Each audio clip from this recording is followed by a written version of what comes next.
muito bem-vindos ao Minas da Colina. Oi, pessoal, eu sou Bruna Teixeira, vascaína, jornalista e também sou fundadora do Minas da Colina, um projeto dedicado a dar voz e protagonismo às mulheres que fazem parte do universo Vasco da Gama.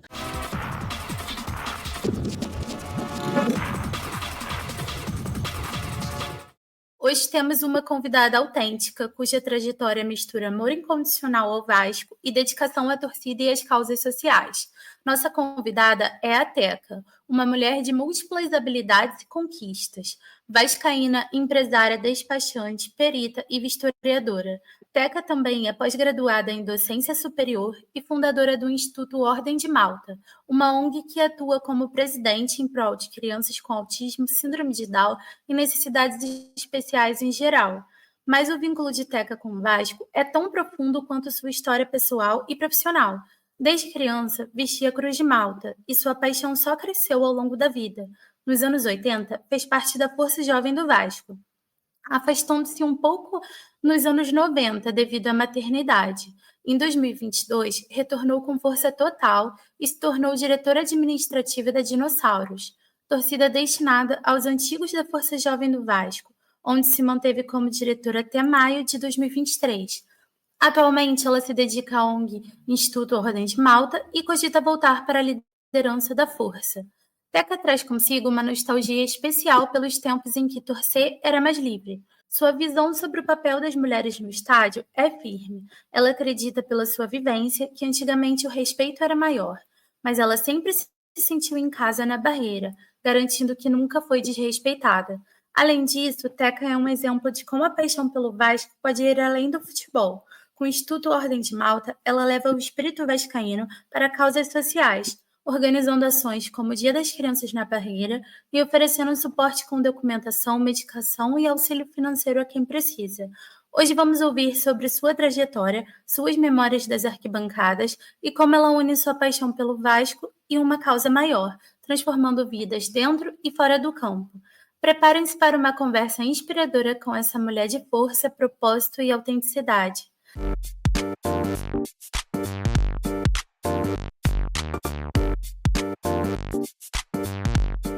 Seja muito bem-vinda, Teca. É um prazer te receber no nosso podcast. Obrigada, Bruna. Tudo bem? Obrigada a todos que estão escutando. E obrigada pela entrada, foi linda. Ah, que bom que você gostou.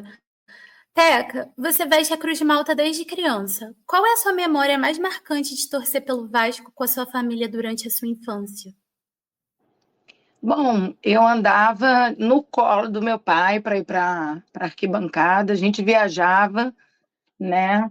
E eu lembro que eu fui uma viagem pequenininha com ele em Campos, e tinha um Roberto Dinamite jogando ainda, meu irmão ia também, mais velho, e a gente estava sempre junto. O Vasco unia a nossa família, né? Como sempre uniu todos os lugares que eu passei, o Vasco teve a união, né? Fez parte dessa união. E qual é a sua relação com a sua família hoje, com a família que você criou, relacionada ao Vasco? Então, é curioso, né? Meu pai morreu em 83, muito cedo, e ele não queria, na verdade, que a gente entrasse para a torcida, né? E aí a gente acabou entrando na torcida depois que ele morreu. E aí foi quando, em 84, eu entrei com meu irmão, e todos eram muito bem recebidos na Força Jovem, não tinha preconceito se era negro, se era gordo, se era o que lá, todos tinham respeito com todas as diversidades, não tinha esse problema, nem se falava nisso na época, né? Eram todos irmãos, e todos se ajudavam, né? E, na verdade, a gente transformou ali uma família, né? Hoje em dia, as pessoas da minha família já morreram, né? Hoje em dia sou eu, meu marido e meus filhos, né? São descendentes, não tenho mais ascendentes, mas todos ascendentes e descendentes são ligados ao Vasco. Então, a tradição de família, eu consegui passar isso para os meus filhos, embora o Vasco já há muito tempo não seja campeão, não esteja indo 100%, mas eu consegui passar essa tradição que, para mim, é é um brasão de família para os meus filhos. Então, um tem 10 anos, outro tem 19, mas são vascaínos. Não tinha como ser diferente, né? Vindo da mãe, sabendo todo o envolvimento da mãe na torcida. E a sua relação com o Vasco passou por diferentes fases da sua vida, como a maternidade e o retorno em 2022.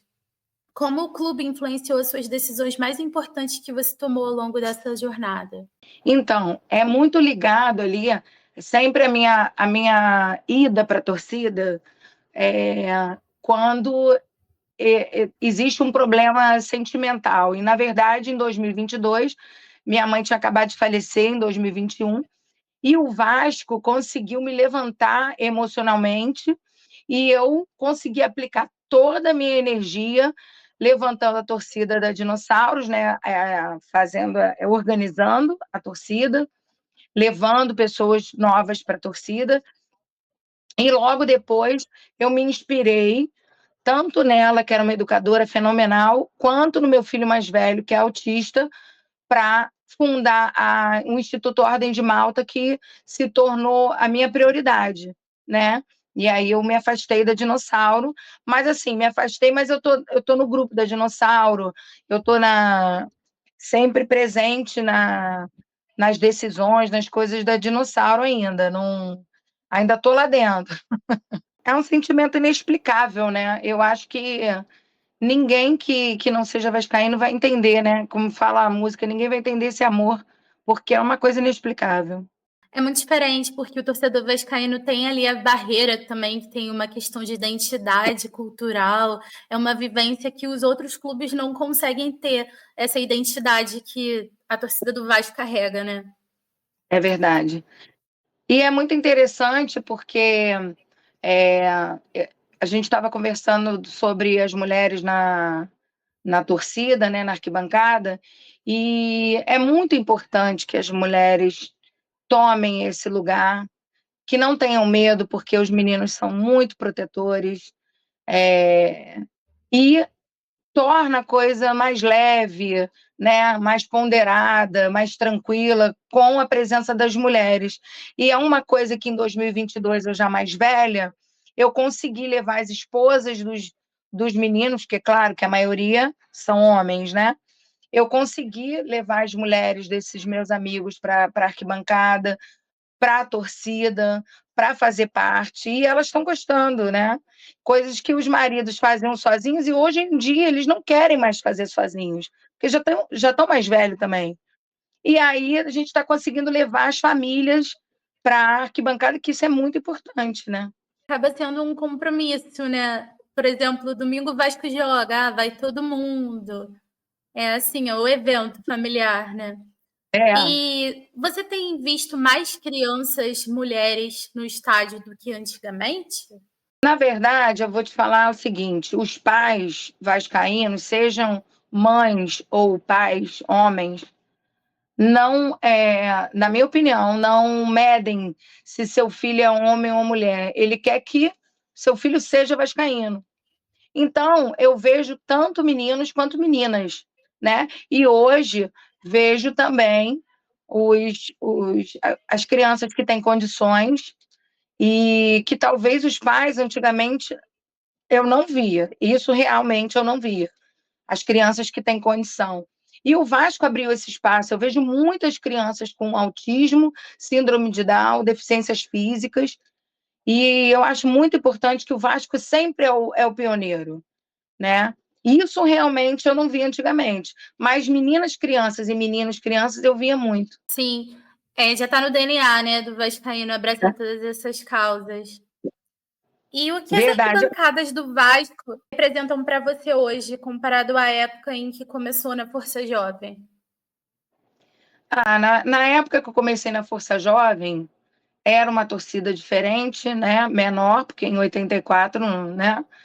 Era menor.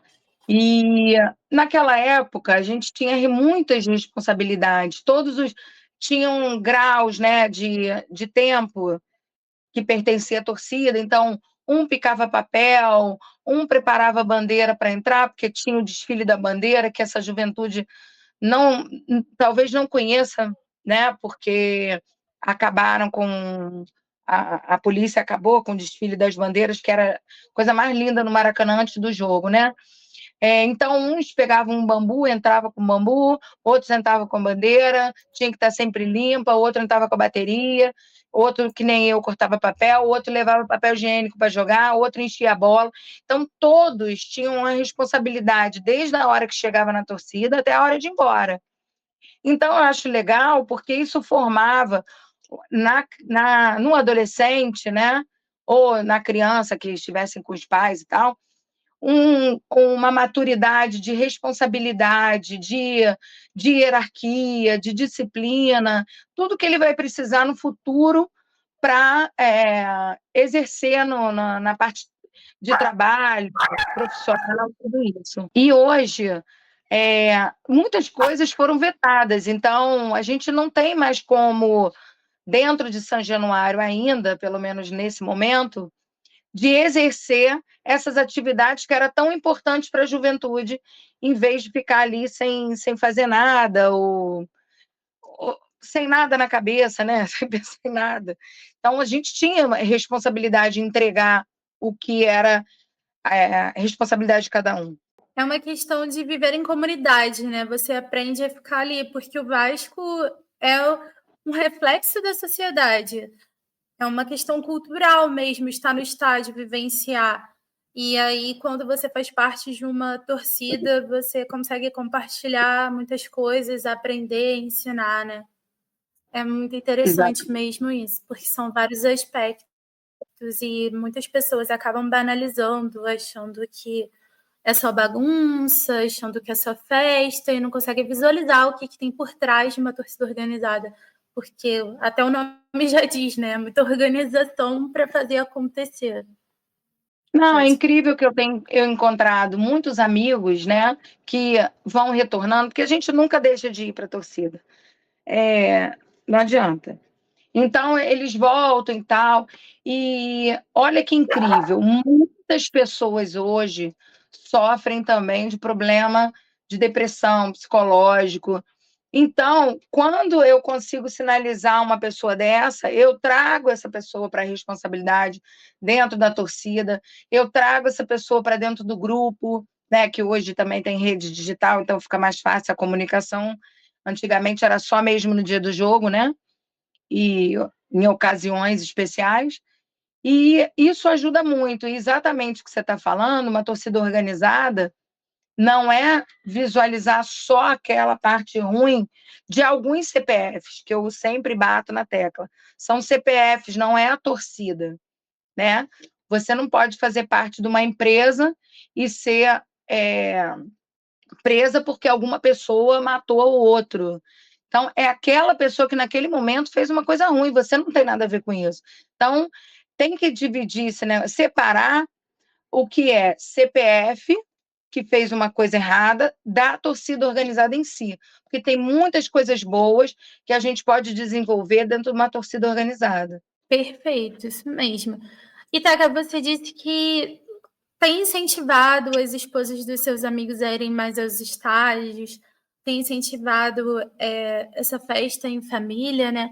Você que é uma mulher que sempre ocupou esse espaço que é visto assim predominantemente masculino, como a torcida organizada, estar no estádio já é essa situação, mas você fazer parte de uma torcida organizada ainda mais, na sua visão, como nós podemos incentivar mais mulheres a ocuparem esses espaços na torcida e no clube de uma forma geral? Como você fala para essas pessoas? Como você se comunica, expressa o que é o Viver o Vasco, o que é estar lá, e que também é um espaço para mulheres, crianças, pessoas no geral, né? Então, eu divulgo muito e converso muito, né, entre os meninos que são antigos da torcida e a própria torcida, porque existe aquela coisa da mídia que realmente passa para as pessoas sobre a torcida organizada masculina e que é totalmente agressiva, né? Então, eu vou conversando com as pessoas, olha, não é assim, Tem o lado da organização social, tem várias partes que a gente pode exercer, ajudar, é uma coisa mágica, ir junto com a família, porque ou é domingo, ou é um sábado, que você pode estar passando junto com seu marido, seus filhos, todo mundo reunido, e é esse meu papel, eu acabo fazendo essa relação entre eles, e isso está acontecendo, né? E vai em ondas, né? Vai passando, e eles estão levando, estão passando a levar as mulheres e os filhos. Isso é bem interessante, né? E, e a gente está sempre unido, porque a torcida do Vasco sempre foi assim, um ajuda o outro, ninguém deixa ninguém para trás. A gente, dentro do grupo, também faz esse programa social, que é quando uma pessoa tá com problemas financeiros ou algum tipo de coisa assim, a gente ajuda, se junta, entendeu? Faz uma rifa e vai ajudando. Então, é uma coisa de mudar a mentalidade, né? Para isso, as pessoas têm que ir. Vai uma vez, eu falo assim, vai uma vez, te garanto que você não vai sair mais de lá e tal, e vai acontecendo. A torcida do Vasco acaba sendo uma família que a gente escolhe construir, né? Muito interessante isso de ajudar uns aos outros. Eu consigo visualizar muito na nossa torcida.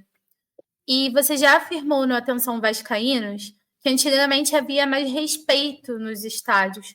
Como você avalia essa mudança e o que você acredita que pode ser feito para resgatar esse respeito?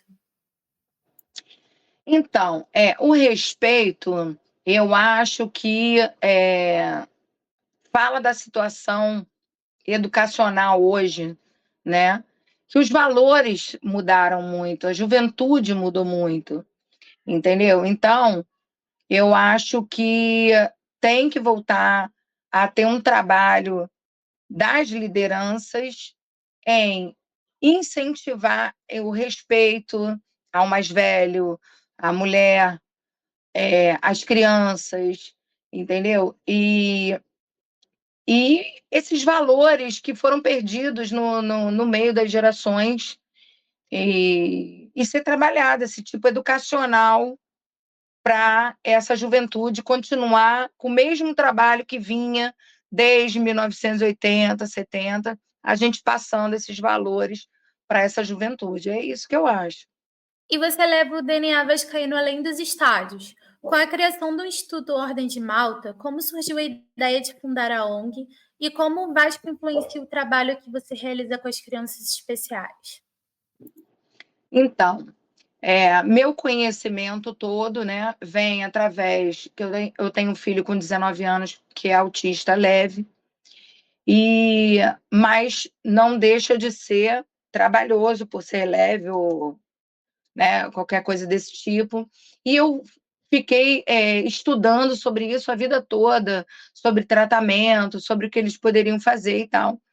E aí surgiu a ideia, né? Hoje eu estou aposentada, de fundar uma ONG com os meus amigos, toda a diretoria vascaína. Tem lutadores, tem parte de marketing e tal, porque lutadores, para fazer esse tipo de tratamento com as crianças, né? E com a marca do Vasco, tudo fica mais fácil, porque as pessoas vão procurar. Então, o CNPJ da gente saiu agora no final de agosto para setembro. Eu aluguei uma loja agora do lado da Mega Loja quase, né, na rua em frente. E ali a gente vai poder desenvolver várias ações, como instruir os pais, né, sobre a documentação que tem que ser tirada, sobre o que ele tem direito. E primeira coisa, a pessoa que tem dificuldade em entender o seu filho, que procure um atendimento, mesmo em verificar, porque nossa logo é aceitação. A primeira coisa que o pai e a mãe têm que fazer é aceitar que o filho tem algum tipo de condição. Porque a partir desse momento que ele aceita que o filho tem condição, ele passa a procurar atendimento para o filho e dá a oportunidade dele evoluir. Quando faz vista grossa, não, meu filho não tem nada, ele deixa uma fase enorme, principalmente até os 6 anos, que é o que mais você aprende na infância, de dar a oportunidade dele ter o tratamento adequado para aquele tipo de condição que essa criança tem. Entendeu? Então, eu fico muito nervosa com esse tipo, porque eu fico pensando nas crianças, né? Que o pai tem que entender, os pais, né? Tem que entender que isso só prejudica o filho, não a eles, né? A palavra que você usou eu achei muito forte, aceitação. Já tive contato uma vez com uma situação dessa que a criança tinha autismo e aí a diretora da escola, a coordenadora falava que os pais não queriam aceitar. Então a criança não conseguia ter ajuda, né, para poder evoluir. Exatamente. Você organiza ações como o Dia das Crianças na Barreira, que une a paixão pelo Vasco com causa social. Quais foram os momentos mais emocionantes que você já viveu durante essas ações? Então, essa ação específica do Dia da Criança, unimos os amigos, né? E porque a gente, por enquanto, não tem nenhuma captação pública, é tudo feito com o nosso dinheiro, com o nosso recurso, né? Então, uma amiga mandou fazer um bolo de mais de 2 metros, o outro doou saquinho de doce, e eu doei os refrigerantes, e fizemos brincadeira, pula-pula, e tiveram dois momentos muito emocionantes que, na hora de distribuir o bolo, tinha um dos meninos que falou para mim assim: tia, eu posso comer o bolo? Eu falei: lógico que você pode. E ele, mas eu sou flamenguista. Eu falei: não tem problema. A ONG vai atender todas as crianças. Aqui é só o símbolo do Vasco, porque todos que fazem parte da ONG são vascaínos. Mas você pode comer quanto você quiser. Ele comeu 5 pedaços de bolo, né? E isso me tocou muito, porque é uma criança que tinha uns 9 anos, comer 5 pedaços de bolo, para mim, no meu sentimento, era o medo dele voltar para casa e não ter o que comer. E isso, para mim, tudo com criança, relacionado à criança, me emociona muito. E a outra foi quando uma criança pequenininha, de 3 anos, estava na fila para ganhar a bola, tinha umas bolinhas lá, tinha caneca, tinha várias coisas. E a minha amiga que mandou fazer o bolo tirou a faca para cortar o bolo. E a criança chorou absurdamente, muito. E foi difícil fazer essa criança parar de chorar. E nós ali entendemos que deveria haver algum trauma relacionado àquela situação, né? Porque a gente consegue saber isso, né? Na creche do meu filho, tinha uma criança com problemas que não pode nem falar problemas, né? O que eu posso abordar depois com você sobre isso. Que ele tinha uma condição e não podia ver a figura masculina. E aí foram descobrir que depois ele tinha realmente problemas relacionados à figura masculina. Então, assim, tudo com criança é muito delicado e é uma coisa que emociona muito, né? Porque é o nosso futuro. E tudo que ali eles vão refletir no futuro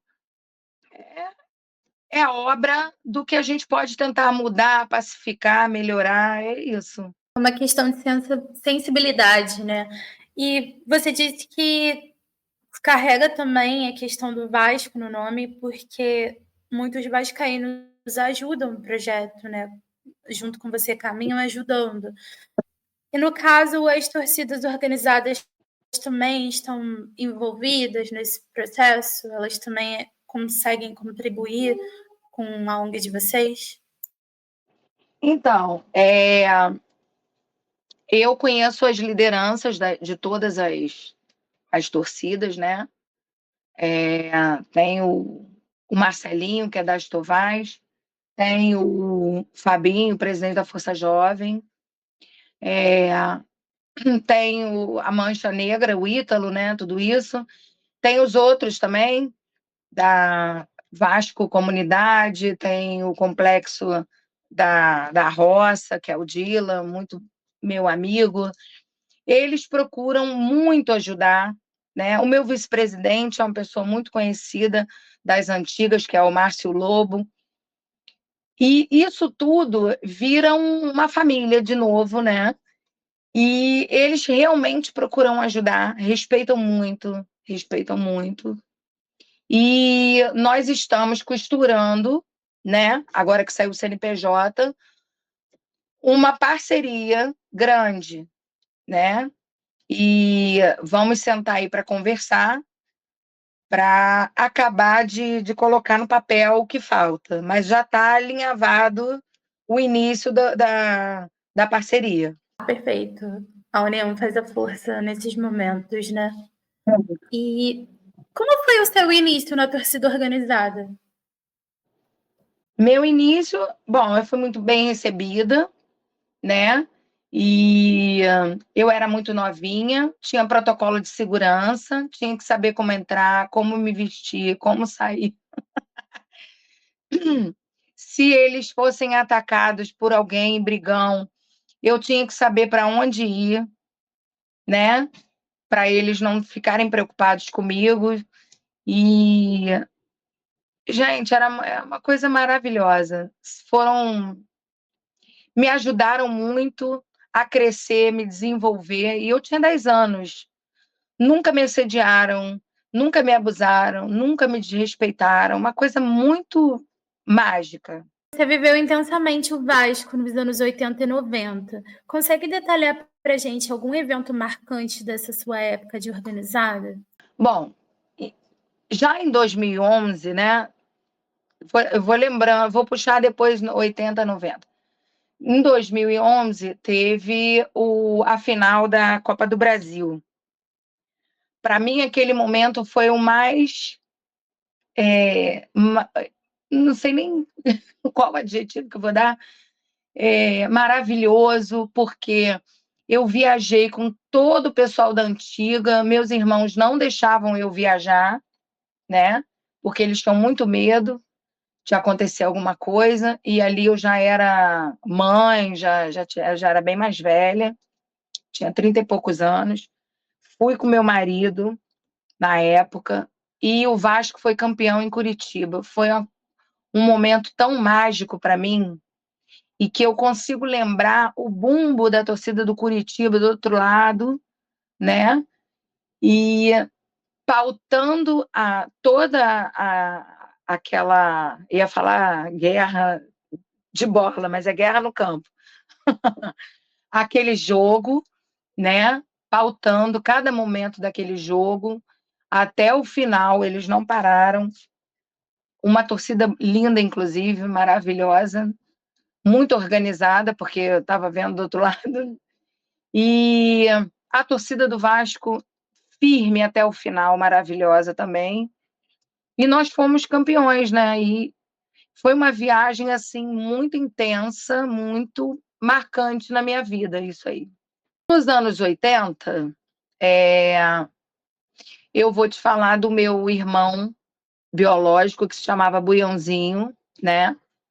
Ele faleceu com 13 anos em 1985, e foi por causa dele que o Ed surgiu, né? Que ele era metaleiro, e teve essa homenagem a ele, e foi muito gratificante. Eu vejo o Ed até hoje e fico muito feliz. Estou querendo até presentear a Força Jovem com uma bandeira, metade o rosto do meu irmão e metade o Ed, e escrito por você, né? Isso só a Força Jovem saber, agora você já está sabendo. E você sabe, eu vou te contar outra coisa, que é entre a torcida e o Vasco. Depois que houve esse acontecimento, que ele faleceu, a minha mãe ficou muito desolada com a situação e tinha eu e minha irmã em casa e tal. E ela adotou meus 2 irmãos, que são os irmãos metralhas, que foram morar na minha casa. E a torcida abraçou minha família de uma tal maneira que ela se revezava em cuidar da minha família. Olha, por isso que eu falo, são valores que eu sou muito grata, né? Sou uma pessoa muito intensamente grata. E a Força Jovem e o Vasco anda trançado na minha vida inteira. E por isso nós conseguimos, eu e minha irmã na época, evoluir junto com eles e meus irmãos adotivos, que também hoje já morreram, né? Um morreu em 94 e o outro morreu agora em 2022. Em algum momento você já se imaginou sendo diretora, no caso, antes de você ser, né? Quando você era mais jovem, você se visualizava nessa situação? Foi algo construído ou foi algo que aconteceu de repente? Olha, foi algo construído, né? Porque na época que todas as épocas, né, que eu frequentei, todas as gerações que eu frequentei, eu respeitava muito quem estava na liderança, né? Principalmente Marcelo Rimem, um grande amigo meu, que foi um presidente maravilhoso da Força Jovem. Então, assim, eu era tão nova, mas eu era tão protegida deles e tal, não me via muito apta a ser uma diretora ali da torcida, né? E não existia esses programas sociais. Talvez na época, se eu fosse mais velha, eu poderia ter elaborado com Marcelo Rimem uma situação dessa de diretoria de assistência social, alguma coisa assim. Mas na época não tinha isso, né? E eu nunca me vi nesse cargo. E aí, mais velha, porque eu também sempre trabalhei muito, aposentada, quando 2022, eu tive essa chance, essa visualização do presidente da Dinossauro, que é o Passa Fome, e me convidou para ser diretora administrativa, que também agradeço muito a ele, que fez toda a diferença na minha vida emocional na época. E aí foi ficando uma coisa forte, né? Eu já vi que na Força Jovem tem, na Mancha Negra tem, entendeu? E eu acho muito legal. E legal que quem é mais voltada para assistente social são mulheres, né? Então é engraçado isso, que eles meio que colocam as mulheres para fazer assistência social. Eu, nas torcidas, eu ainda não vi um homem como diretor de assistência social. É engraçado, né? E o que significa para você ter ocupado esse papel dentro da torcida? Como você recebeu também esse convite? Eu fiquei na época muito emocionada, muito feliz, agarrei com unhas e dentes, fiz organização das fichas, da torcida em si, do uniforme, é, criei um uniforme da Dinossauro e fiquei muito feliz com todo esse trajeto na época. E eu vi como hoje mudaram as coisas, né? Eu visualizo como eu visualizava os metralhas, que eram meus irmãos, o He-Man, eles visualizam em mim, os mais novos e outros, como eu visualizava eles, com respeito, com admiração, né? E eu fico muito lisonjeada com isso, né? Porque sempre que tem alguma coisa para organizar, para administrar, não sei o que, não, é a Teca, é a Teca. Ou um tá triste, ou outro. Então, eles me procuram sempre, muito, todos. E eu fico muito lisonjeada com esse lugar que eles me colocaram, né? Sim, e você mesmo disse que te ajudou muito no período que você estava vivendo, né? Que foi uma fase difícil da sua vida. E quando você cita muitos homens. Você também tinha essa questão de visualizar uma representatividade feminina numa diretoria? Você conseguia ter alguma referência de mulher também num cargo desse? Então, na época que eu era novinha na Força Jovem, tinha a Sueli, que é uma referência até hoje, né? Eu levo para ela para onde eu vou, ela vai comigo.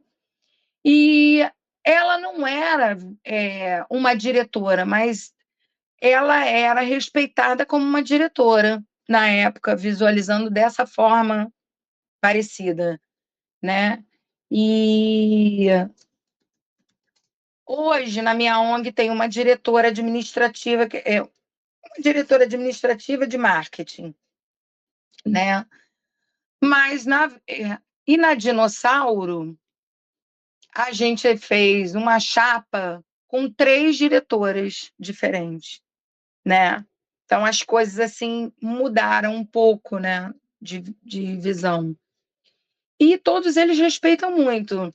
Agora, temos a representatividade da Dulce Rosalina na época antiga, que não tem como não falar de Vasco sem falar dela, né? Era uma coisa absurda. Inclusive, era amiga da Sueli. Muito interessante. Ela foi a pioneira, né, nas organizadas da Dulce.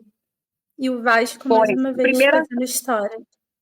foi a primeira mulher a presidir uma torcida organizada no Brasil. Como era o processo de planejar as ações dos eventos que vocês faziam em relação às festas, aos desfiles? Qual era o impacto que isso tinha com a torcida e com o clube? Então, é uma coisa muito atual, né? Recente, e eu vejo que a torcida toda tem empolgação em falar de ações sociais, né? Nós conversamos, porque o recurso ainda é muito precário, né? E nós conversamos e geralmente a gente se une para fazer esse tipo de ações. A primeira ação que eu fiz foi quando eu era voluntária no Vasco e a diretora da escola do Vasco era a Andressa. E um dia eu fui lá e falei com a Andressa que eu tinha muita coisa para doar, né? Fiz tudo sozinha. E ela me acolheu, uma pessoa maravilhosa, né? E enxerga muito para frente, muito inteligente, maravilhosa. E aí ela pegou uma sala que guardava material da escolinha e falou assim: olha, você tem essa sala aqui, você acha que dá? Aí eu olhei a sala e falei: você acha que dá? Eu lotei a sala, né? Cadeira de roda, cadeira higiênica, é, de muleta, roupa de cama, tudo que você pode imaginar. Eu lotei aquela sala e ela conseguiu doar tudo para a igreja, entendeu? E foi aí, então, que a gente começou nas ações sociais em conjunto, mas todos eles ajudam, seja financeiramente, seja braçal, né? Arte braçal, que também é muito importante. Tudo é um quebra-cabeça, né? E é esse tipo de coisa que a gente vai conseguindo fazer. É um ecossistema, né? Está tudo conectado. E a sua ONG, ela já é um legado que você está deixando tanto para a sociedade, mas para o Vasco também, até mesmo porque carrega essa questão do nome, a questão do DNA do Vascaíno de estar ajudando. Mas o que você imagina também de estar contribuindo ainda mais com esse legado para as próximas gerações de vascaínos e vascaínas, tanto nos estádios quanto nas causas sociais que você defende fora deles? Bom, eu imagino na minha trajetória futura, né, que eu consiga unir as torcidas através das ações sociais e através da ONG, né? E isso é um objetivo muito claro na minha cabeça. E que as pessoas consigam ver que unidos e juntos a gente vai conseguir fazer mais e a torcida organizada vai servir mais para o que todo mundo quer, que é o bem, né? Que tem esse potencial. E eu espero também, através disso, ajudar muitas crianças que precisam, muitas mães que, infelizmente, estatisticamente, são abandonadas pelos maridos e ficam sem saber o que fazer, sem saber os direitos do filho, que o filho tem direito a um salário. Inclusive, eu tenho o objetivo de ter uma parceira que tem um ateliê para, enquanto as crianças fazem a terapia, fazem atividades físicas, essas mães consigam se preparar na costura, ou seja, que parceria eu consiga com outra ONG, para que essas mães consigam trabalhar, mesmo que seja de casa, para conseguir criar seus filhos financeiramente e emocionalmente junto com ele. Perfeito. Seu sonho é muito bonito e você está construindo isso, né? Está fazendo acontecer de verdade. Para finalizar, você gostaria de dar um conselho para outras mulheres vascaínas que também querem contribuir com o clube, seja na arquibancada, nas torcidas organizadas ou em ações sociais? Claro, gostaria que as mulheres que eu estou falando para elas, que estejam me escutando, que tem lugar para todo mundo, é uma coisa mágica, essas crianças precisam da gente, e é unir o Vasco, que é uma coisa latente na nossa vida, com o sonho de ajudar essas crianças que tanto precisam. E é isso. Muito obrigada pela sua participação. Aprendi bastante com você hoje. Você, com certeza, trouxe muito valor para o nosso podcast. É muito interessante olhar também a perspectiva de uma mulher que conseguiu construir algo grandioso, que foi uma ONG, e, de fato, somar com a nossa torcida, carregando e valorizando o respeito e tudo que a gente carrega como vascaíno e tudo que a gente quer levar, né? Porque são histórias muito bonitas que você vem construindo. Então, eu quero agradecer imensamente por você ter aceitado participar da nossa conversa e por estar compartilhando um pouco da sua história com a gente. Você pode deixar também o seu arroba para eu poder passar para os ouvintes, para os seguidores da minha página, para poder ajudar vocês também. Sim, a gente tem o Instagram, também foi iniciado recentemente, que é @Ordem de Malta, que tem a Cruz de Malta toda em quebra-cabeça, que é o símbolo do autismo. E quem quiser entrar em contato conosco, precisar de informação, tentar viver essa experiência, vai ser super bem recebido, como sempre os vascaínos são. E quem não for também. Perfeito. E como faz para poder se voluntariar, para poder ajudar vocês também?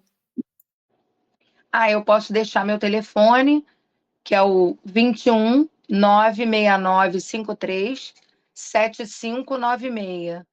É meu zap, né? Ou então entrar em contato ali pela mensagem do @Ordem de Malta no Instagram. E agora a gente vai ter muito trabalho. Eu recebi a chave da loja hoje, né? E tem que pintar, tem que fazer várias coisas e vamos fazer em conjunto, né? Quem estiver disposto pode ir, vai ser bem recebido. Muito obrigada.